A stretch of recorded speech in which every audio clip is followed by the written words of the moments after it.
lewat sepuh kita menghormati miyose Nabi panutan Nabi Muhammad Nabi kang pungkasan ingkang menata para manungsa dan supaya kita dosa wajib kita hari mulai berdaya bangun dan berdiri kawan semua marilah mengatur barisan kita segala pemuda Islam Indonesia ayo para kanca enggal padha angupaya kanggo melani agama Islam ingkang hati luwih mulya saking apa kejaba saking agama bila kita enggal padha angupaya yen ora kersa bisa kena cobane manungsa yaiku bakal tumiba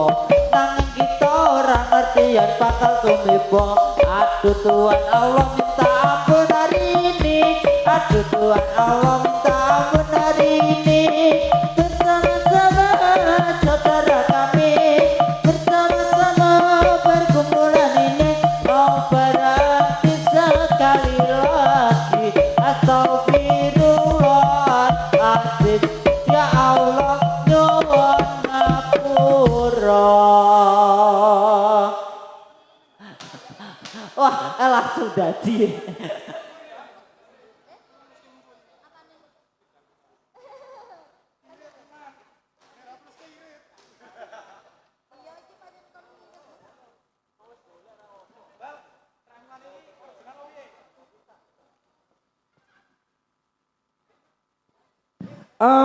Allahumma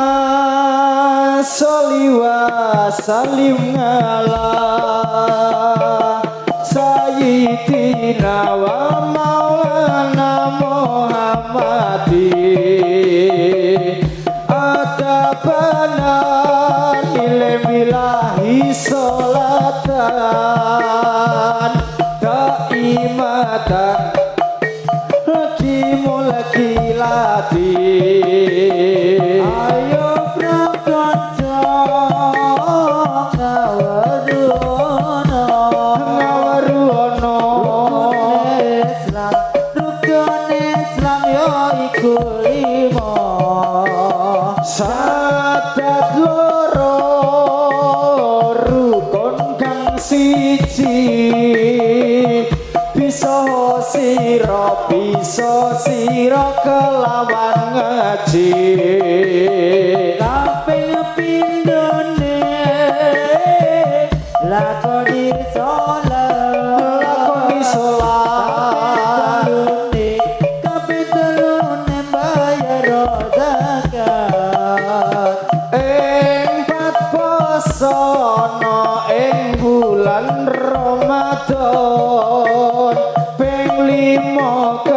kaping 5 kaji lamun kuwasa ini negeri namanya Jawi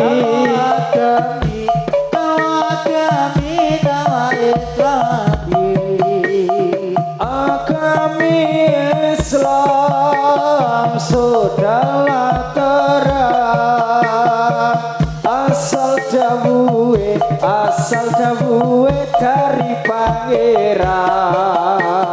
ayo prakanca amriksanono kewane opo sing arep teko maneka werna kewane dono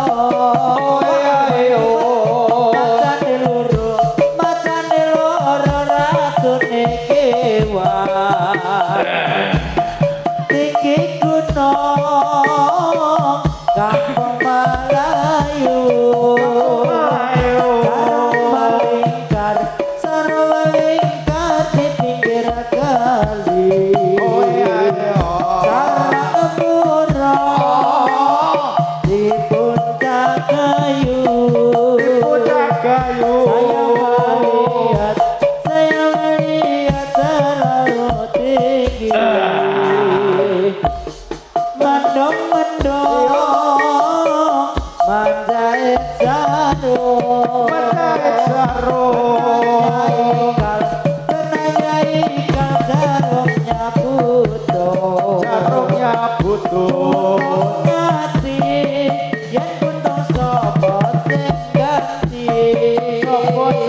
ati ono kemudet leone namae nabi lawa islami agami Islam sudah terang asal dawuhe dari pangeran butuh kaji yang butuh sapa sing ganti Waruwono pemuda Jawi nama Islami agami Islam sudahlah terang asal dawe dari pangeran iki mah makan sajen sik ora oh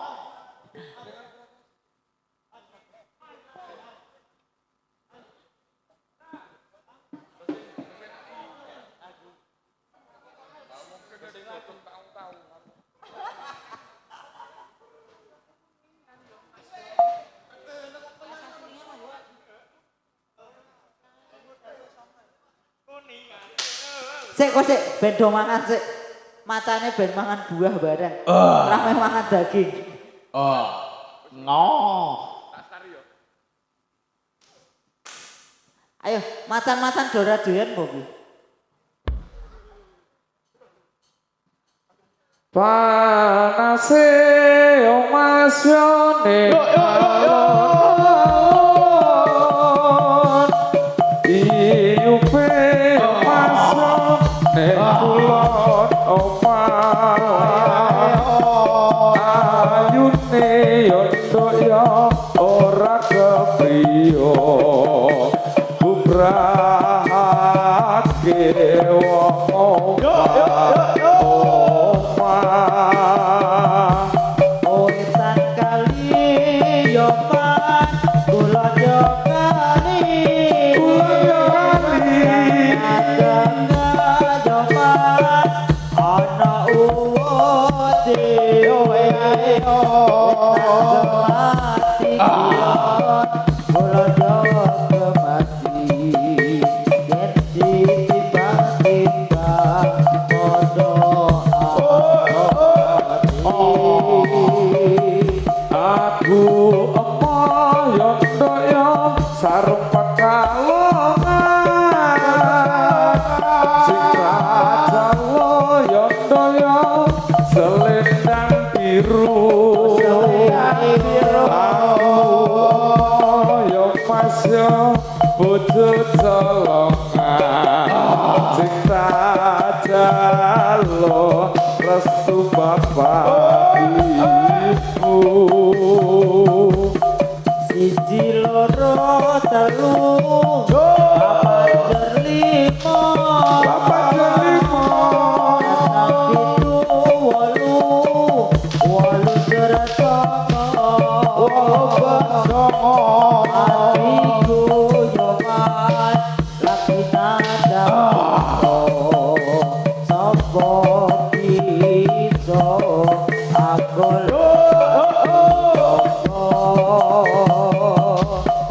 Allahumma sholli wa sallim ala sayyidina wa maulana Muhammadin agama bil billahi sholatan daimatan idamam ilahi kuno yo mas digawe sawan yo mas oleh bagoni yo ayo yo mas digawe susah berkepi kote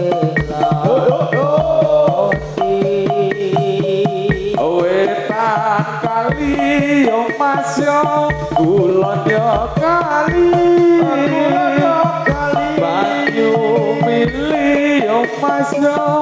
mulut parane kono mati yo doyo kene kemati ditinggal padha abote. Sik, sajene ben dipangan sik. Sajene monggo dipundhut. Ambil secukupnya. Ayo. Temannya jangan lupa dibagi. Dut, Sajene. dut. Sajene ditekake.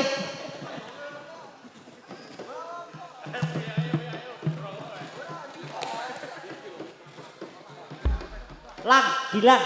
Sajene ditekake lang. Sajene ditengahke Mas Ah, Dede. Gli. Lah, ngoten. Dupone. Panase masone alun-alun ayo pining kulon omah ayune ora kepiyong bubrakake wong omah Wetan kali yo Mas yo kula sakake. Ana uwote mati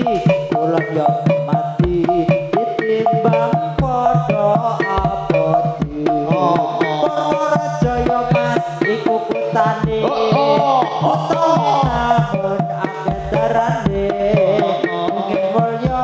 wati rekasane aja sumalang. Sisi loro telu papat limo telu pitu wolu songo hatiku lagi nanti koto sapa bisa aku emoh sareng pekalongan sing tak jaluk selendang biru aku emoh bojo colongan ake wong omah kuningan yo Mas diputung-putung sapa bisa amate ati sapa bisa amare ati kemarang yo Mas sabri foto kuburan go bandeng bayi sambayang rumah berdosa wadah kuningan diputung-putung sapa bisa amantreake aku emoh bingung buka bisa amareake kaya Mas dikutane kutowi nanggung ake sarane pengen mulya wati rekasane aja sumalang bakal ayam atine iwak cucut yo Mas mati di laut kena ombake bergoyang-goyang aku omong jiot ora mati turun tangisan eloke yo Mas Pak Tirto Nadi duit ringgit gambare nyonya eloke bocah saiki yen resik sapa omah kuningan yo Mas diputung-putung sapa bisa amatreake yen kelingan atine bingung sapa bisa amareake Purworejo Mas iku kutane utawi nanggon akeh darane pengen mulya ayo nyambut gawe jas lumalang bakal ayam atine parane yo alon-alon tiup peneng kulon omah ayune ora kepiyon kebake wong omah aku omaya Mas jare pepalongan seta jaluk selendang biru aku emoh bojo colongan jaluk resmi pangawulu Purajaya Mas iku kutane utawi nakon nagedarane ing mulya ayo gawe aja sumal bakal ayo patine negeri namanya Jawi kalau agami nama Islami agami Islam kaya terang kata kawui dari bakhiran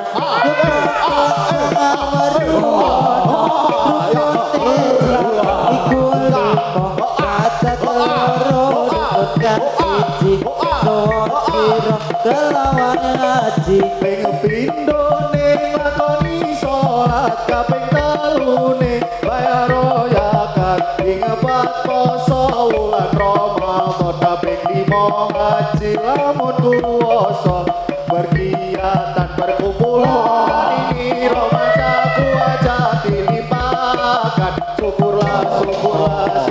dalam kesucian Quran hadis kan tadi pedoman tegala berdirimu siapa di tengah tawamu setia membela agamanya Islam agamanya Muhammad dan Nabiku ayo para kocok ingkang padha upaya agama Islam ingkang kanthi luwih mulya saking napa kejaba saking agama mila kita enggal padha anukaya yen ora kersa bisa kena coba cobane manungsa iku bakal tumiba nanging kita ora ngerti yen bakal tumiba aduh Tuhan Allah minta ampun kali ini aduh Tuhan Allah minta ampun kali ini bersama-sama saudara kami bersama-sama perkumpulan kami mau berhati sekali lagi Astaghfirullahaladzim ya Allah nyuwun ngapura